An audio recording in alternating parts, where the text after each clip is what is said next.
Alhamdulillahi Rabbil Alameen, wassalatu wassalam ala Rasulillah. Alhamdulillah, this is now episode 53 of the podcast The Forward, myself, Brother Mahdi Locke. And today, inshallah, we will be looking at the story of Luqman the Wise and his son from Surat Luqman. Inshallah, I can do this in two parts, according to and following the Tafseer that I'm going to use, which is the Tafseer al-Wasit by Imam Wahbah az-Zuhayli. It's the Tafseer that I've used before. For a few episodes on this podcast, and this is as per the request of a listener, and it's a follow-up to the podcast I did last month with Al-Hajj Abu Ja'far al-Hanbali on raising children. So this topic was suggested to me, and I think I'll follow it through, and I will start off with this part one. Inshallah, I can do this in one episode, and Imam Wahbah az-Zuhayli has called this a shukr lillah wa tahdhir min ash-shirk wa min al-Walidayn. So he's called it gratitude to Allah, warning against shirk and warning against disobedience and disrespect of parents, right? What's called al-Walidayn. So the first thing he says, Imam Wahbah az-Zuhayli, so you know, we're going to be looking at Ayaat 12 through 15 from Surat Luqman, the 31st chapter. That's what we'll be looking at in today's episode, inshallah. So the first thing he says is that the corrupt beliefs, or the corruption of the beliefs and doctrines of the idol worshippers, one can be made aware of them by way of wisdom and sound intellect. He says, al-aql as-sadid. So sadid, in the Qur'an, it comes up in Surat al-Ahzab, where Allah says, Qulu qawlan sadida. You often hear this in khutbahs. Say speech that hits the target. That's what sadid means. Sadid means to be correct, to be right, but also means to hit the target. So that's a command from Allah that when you speak the truth. Don't beat around the bush. Don't take people down the garden path. You want to hit the target with your words, right? Or we could say what you mean what you say. So Imam Wahbah az-Zuhayli, he says that having a sound intellect and having wisdom can guide you, or can guide an individual, guide a person to seeing the corruption of the beliefs of the idol worshippers, even if there is no prophecy, i.e., in the absence of a prophet or messenger, in the absence of revelation. So even if there is not a prophet present telling people that this is true belief and this is correct, this is kufr, this is iman, your intellect can still guide you. And he says the evidence for this is that Luqman al-Hakim, by Allah's wisdom, right?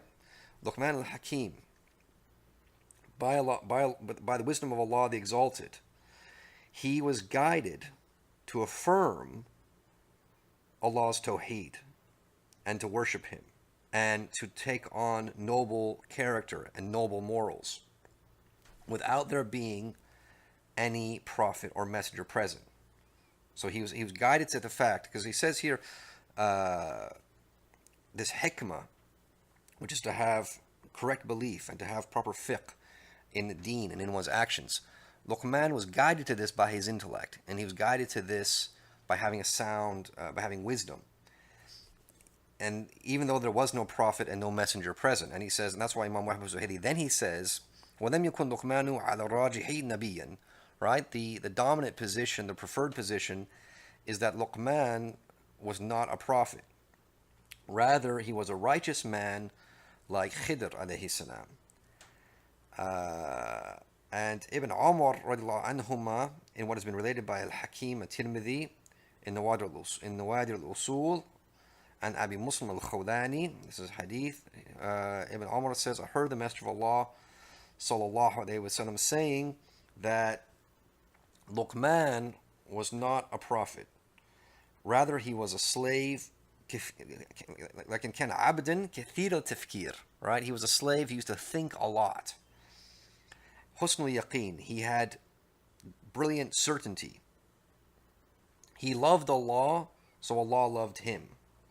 So Allah bestowed wisdom upon him.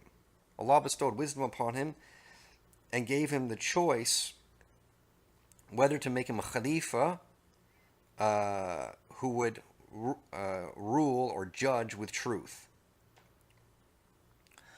And he responded, he said, my Lord, you've allowed me to choose, and I accept well-being, and I have left off tribulation. And if you've just made a firm decision for me, then I hear and I obey, and indeed you will protect me. Okay, so this is the hadith that's in al-Hakim at-Tirmidhi regarding Luqman al-Hakim. So Imam Wahbah az-Zuhayli continues. And he says, Luqman was a judge. Luqman qadiyan. He was a judge amongst the children of Israel, and he was Nubian. Nubian Aswad, right? So he was of the Nubian tribe. These are people who are based in was now southern Egypt, and he was dark-skinned. He was a dark-skinned man, and his hikam are many and related. He's known to have many wisdoms, many wise sayings, many, what you might say, aphorisms that have been passed down. It has been said of him, or it was said to him, what kind of people, or which people are the most evil? And he said, it is those who do not care if other people see them doing something wrong. Right, so that's one statement you can take, right? That's what Luqman says, right? So it said to him, what kind of people are the worst people? And he says, it's the person who doesn't care if other people seeing him doing something wrong. That's the worst kind of people. It means they have no shame whatsoever. Imam Wahbah az-Zuhayli continues, and he says, these pieces of advice are found in the statement of Allah the Exalted. So we're going to look at now the ayat in Surat Luqman, ayat 12 through 15. I'll just read the translation to you, inshallah. So it starts off like this. Allah says in translation, we gave Luqman wisdom. Give thanks to Allah. Whoever gives thanks only does so for his own good. Whoever is ungrateful, Allah is rich beyond need, praiseworthy. When Luqman said to his son, counseling him, my son, do not associate anything with Allah. Associating others with him is a terrible wrong. We have instructed man concerning his parents. Bearing him caused his mother great debility, and the period of his weaning was 2 years. Give thanks to me and to your parents. I am your final destination. But if they try to make you associate something with me about which you have no knowledge, do not obey them. Keep company with them correctly and courteously in this world, but follow the way of him who turns to me. Then you will return to me, and I will inform you about the things you did. So close quote, that is the end of Ayat 15. So I've just read Ayat 12 to 15 from Surat Luqman. And now we're going to go into the meaning. So Imam Wahbah az-Zuhayli says, the first ayah means that we have given Luqman, we've given Luqman wisdom. And what is wisdom? Imam Wahbah az-Zuhayli says, it is beneficial knowledge and acting according to it. Al-ilm al-nafi' wal-amalu bihi. Right? That's what wisdom is. It's beneficial knowledge and then acting according to it. Because I think there's a statement, I think it was Imam Ghazali who said, al-ilmu bila amal wasilatun bila ghaya. Right? Action, knowledge without action is a means without an end. Wal-amal bila ilm jinaya. Right? And action without knowledge is just a crime. Where you have to have both. What's the point of having knowledge but no action? So, and part of this wisdom, part of what this wisdom necessitates is that when we talk about it, right? What this wisdom means is that we, as individuals, what this wisdom necessitates is that we thank Allah with beautiful gratitude. Shukran jamilan ala ni'mihi wa mawahibihi. That's part of the wisdom, that we should thank Allah. We should thank Allah beautifully for his blessings and his gifts that he's bestowed upon us. For whoever thanks Allah thanks himself, or he gives gratitude for his own benefit. It benefits him. I.e., yuhaqqiq an-nafa wa thawab li nafsihi. I.e., it brings about benefit and reward for himself. So you should thank Allah. Thanking Allah only benefits you. And again, people can refer to the podcast I did, I think it was 2 weeks ago. It was also tafsir from Imam Abdul Halim Mahmoud. وَاذْكُرُونِي أَذْكُرْكُمْ وَاشْكُرُوا لِي وَلَا تَكْفُرُونَ, from Surat Al-Baqarah, Ayat 152. Right? More about gratitude. It's not for nothing that this topic keeps coming up and up. It keeps coming up again and again and again when talking about Islam. We can't avoid this topic of gratitude. It is so important. It just keeps coming up. So, having gratitude brings about benefit for you and reward for yourself. And again, the ayah that was quoted again goes back to Surat Ibrahim. I think it's the 7th ayah? When shakartum lazidannakum, right? Allah says, if you're grateful, I will increase you. When you're grateful, I'll give you more. And this is again being reiterated here, the same meaning. So you bring about benefit, you bring about reward for yourself by being grateful, and you save yourself from punishment. But whoever is stubbornly rejects Allah's blessings upon him and associates partners with him or associates others with him, and then disobeys his commands, he disobeys what Allah has commanded, then he only does harm to himself. He only does harm to himself. And he doesn't harm anyone but himself. Because Allah, غَنِيٌّ عَنْ الْعِبَادِ وَشُكْرِهِمْ. Allah is free. Allah is completely independent of his slaves, and he's independent of their gratitude. He doesn't need your gratitude. He doesn't need you to thank him. Allah غَنِيٌّ حَمِيدٌ. Allah is independent of everyone and of everything. Obedience does not benefit him, and disobedience does not harm him. He is praised. He deserves all praise with his attributes and his essence. And this is a command to have gratitude. Right? So this point keeps coming up again and again. It was just something, I was discussing this with someone just the other day. It's very, very important. One of the things I've advised people, again and again, I think I probably advised this in the previous podcast that I did on Remember Me and I'll Remember You. This really does go hand in hand, and I've said this before. It goes hand in hand with the Hadith Qudsi, where Allah says, this is in Sahih Bukhari, where Allah says, "Ana inda dhanni abdi bi," I am as my slave thinks of me. So you have to look at it. You have to really consider how you see the world, right? So if you have a mindset, if your sort of view of the world is, my life sucks, my life is terrible, bad things always happen to me, bad things always happen to me, bad things always happen to me, every day something bad happens, every day something bad happens. If that's your view of the world, well, guess what? That's how your life will be. That's how your world will be. Because that's what Allah says. I am as my slave sees me. Well, who is in control of everything? It's Allah. If you have a bad opinion of Allah, and you think that Allah just gives you a miserable life, and He just gives you misery day after day, well, that's what you're going to get. You're just going to get misery day after day after day and have a miserable life. Whereas, if you start seeing positive things in your life, you start seeing the good things in your life, and start believing that good things happen to you, then guess what? They're going to grow. You're going to see more of them. Because again, Allah says, I am as my slave thinks of me. I am as my slave sees me. So, one of the things you can do, and I've suggested this before, and I'll suggest this again, and I've put it in my book, The Big Step, is try to start off and just write down every day 10 things that you're grateful for. Just 10 things that you're grateful for. 10 good things that happened today. Could be big things, could be small things. Look at the small things. Read Surat Al-Ma'un about, small kindnesses. That's what that whole surah is about. That's what it's referring to. Small, يَمْنَعُونَ الْمَاعُونَ. They don't even do little things, little gestures.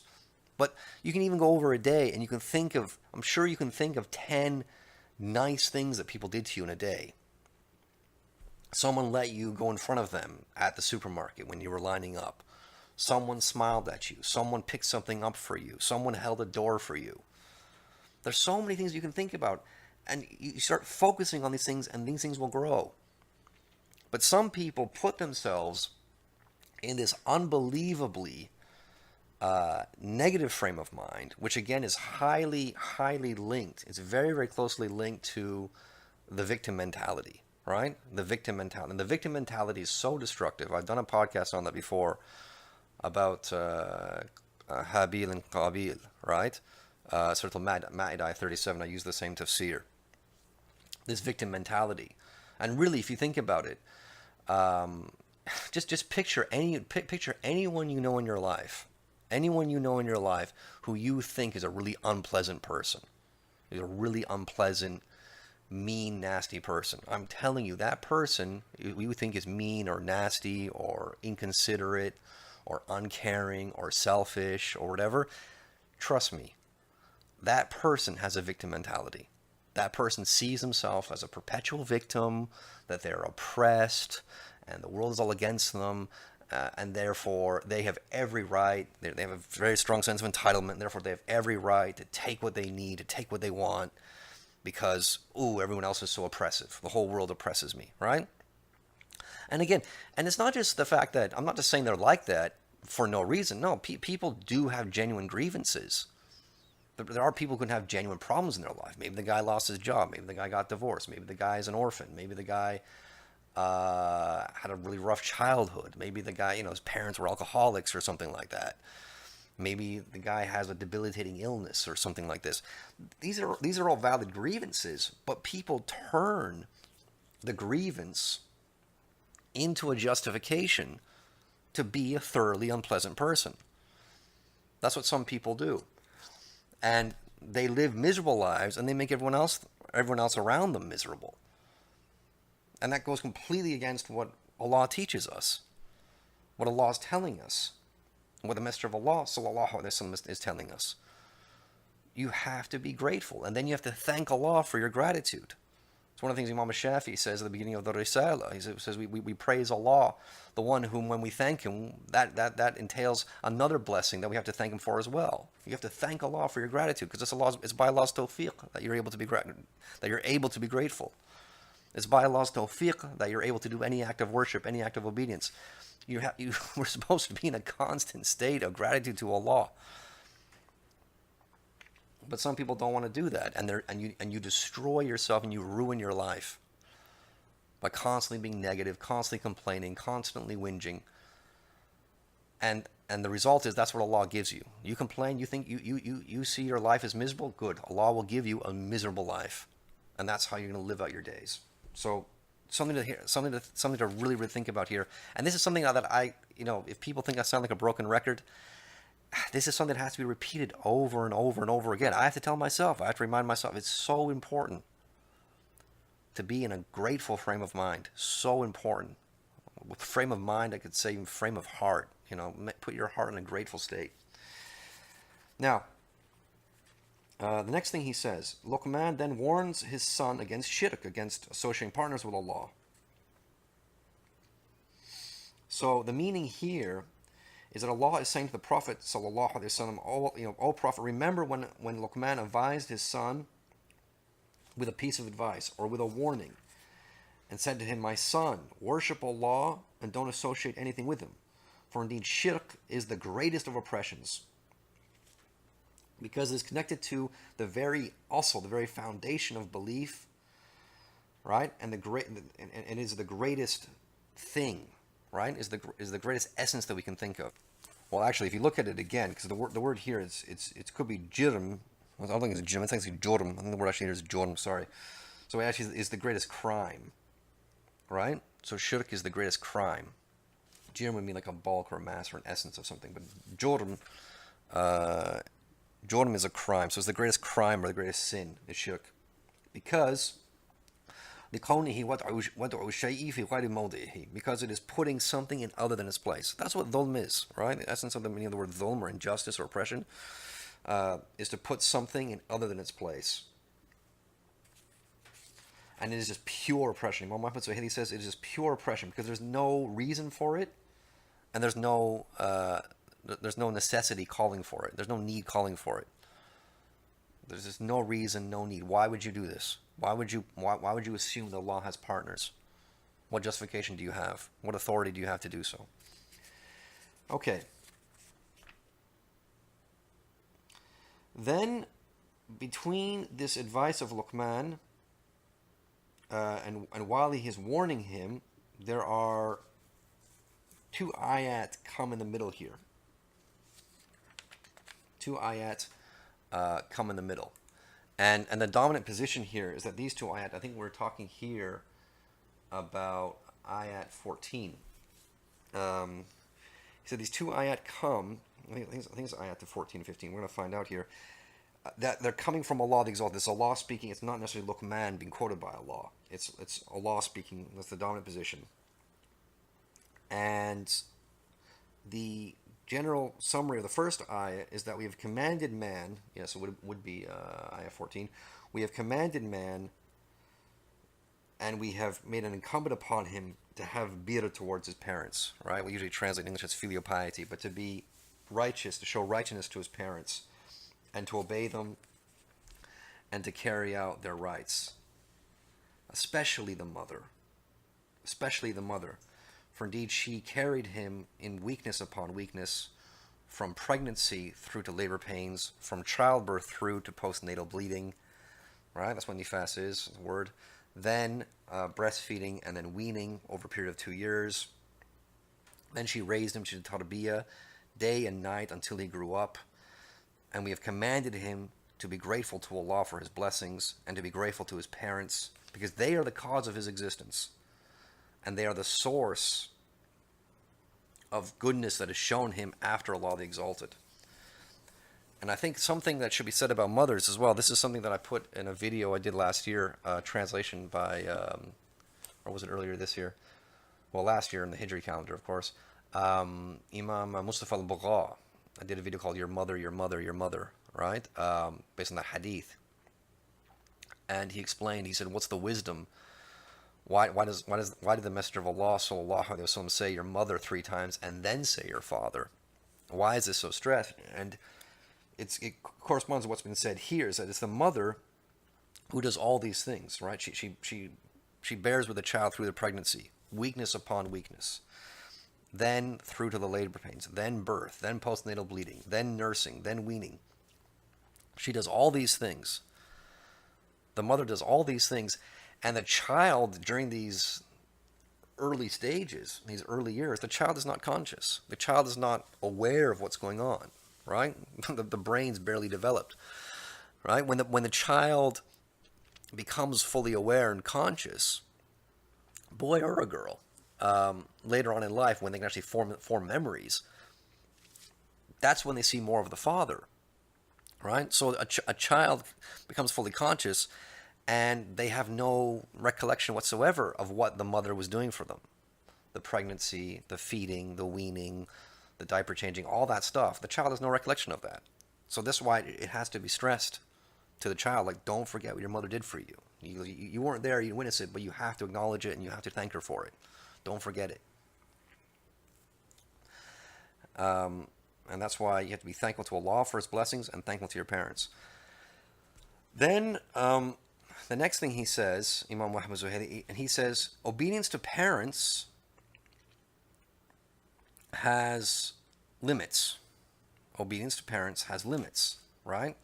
And it is a command to that which is good, because there's no obedience to a creation in disobedience to the Creator. And based on this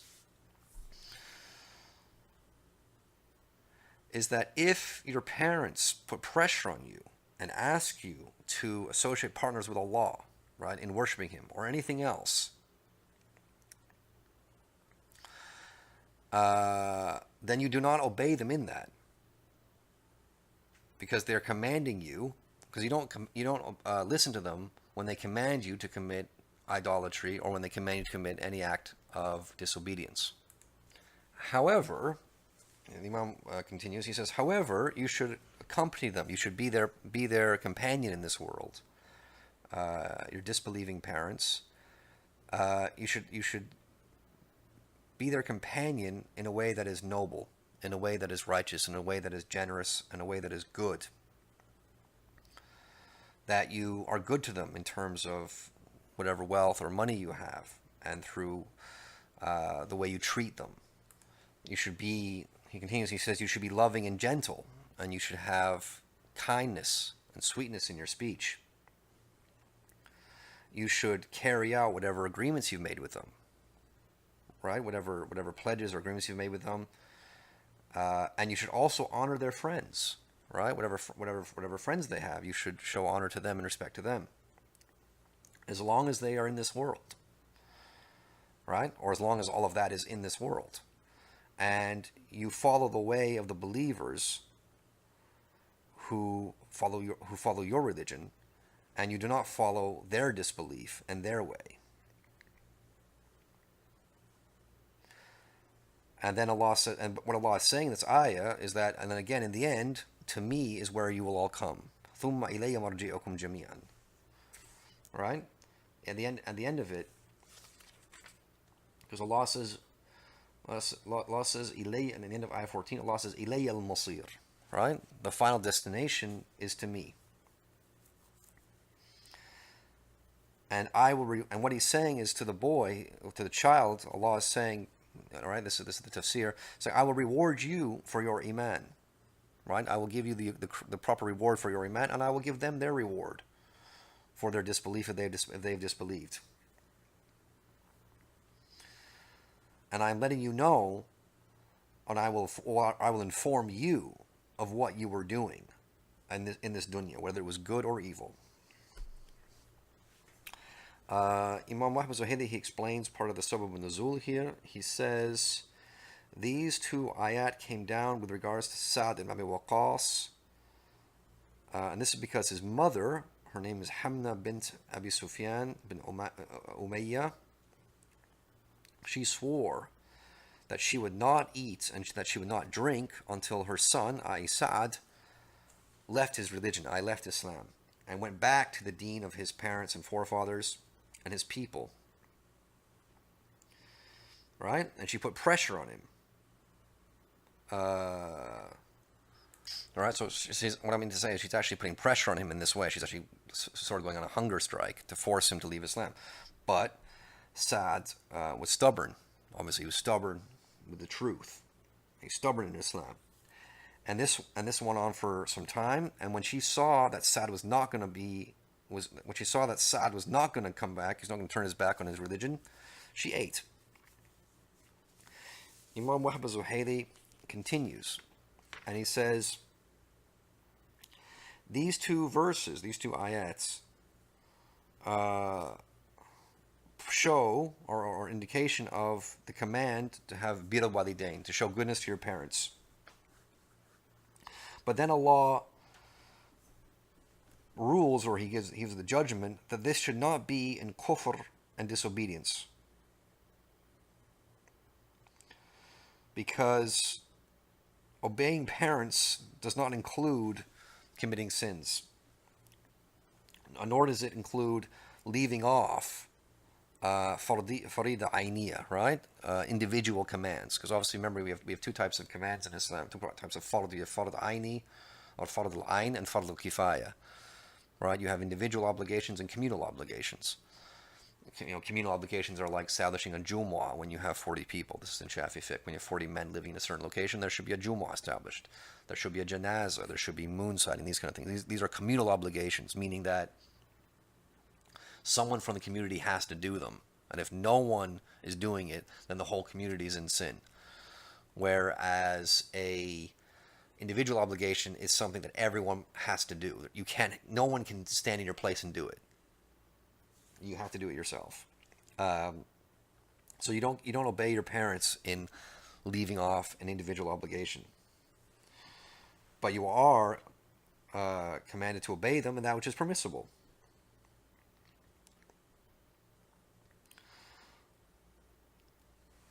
Hold on, one more thing.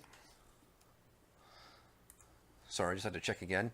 So he says, and is recommended to leave off recommended acts of obedience. All right, not wajib or obligatory acts of obedience. It's recommended to leave off recommended acts of obedience if they tell you not to.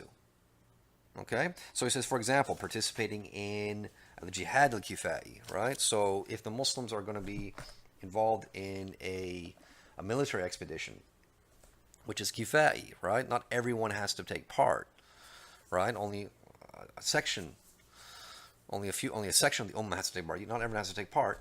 If your parents tell you not to, then you don't go. Another one is for example, responding to the mother in prayer with the possibility of repeating it. Okay? So, for example, if you're praying and there's still plenty of time for you to do the prayer. So, for example, you're praying Asr at the beginning of its time, right? There's still, plenty of time, 2-3 hours left for you to pray Asr. And your mother calls you, then you can cut the prayer and go respond to her need. And he says this is because we fear that something could happen to her, and so forth, right? So this would allow you to interrupt your prayer. This is one example. So, alhamdulillah, we've managed to cover this within half an hour. This is the end of part 1, according to the Tafseer of Imam Wahbah az-Zuhayli. So, it's about 2.5 pages.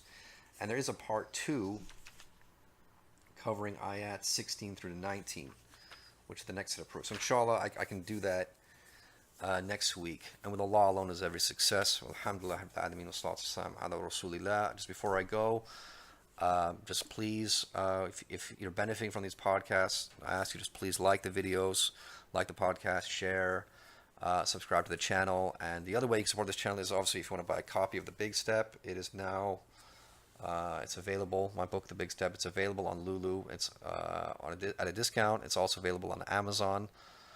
I'll post the links in the description. So that's a good way if you want to support the channel and support what I'm doing here. And with Allah alone is every success. I just hope that Allah grants me the tawfiq to continue and to provide this service for believing men and women wherever you are in this world. And that's all I can ask for. I'll just ask for further tawfiq. So inshallah, I'll finish there. Assalamu alaikum wa rahmatullahi wa barakatuh.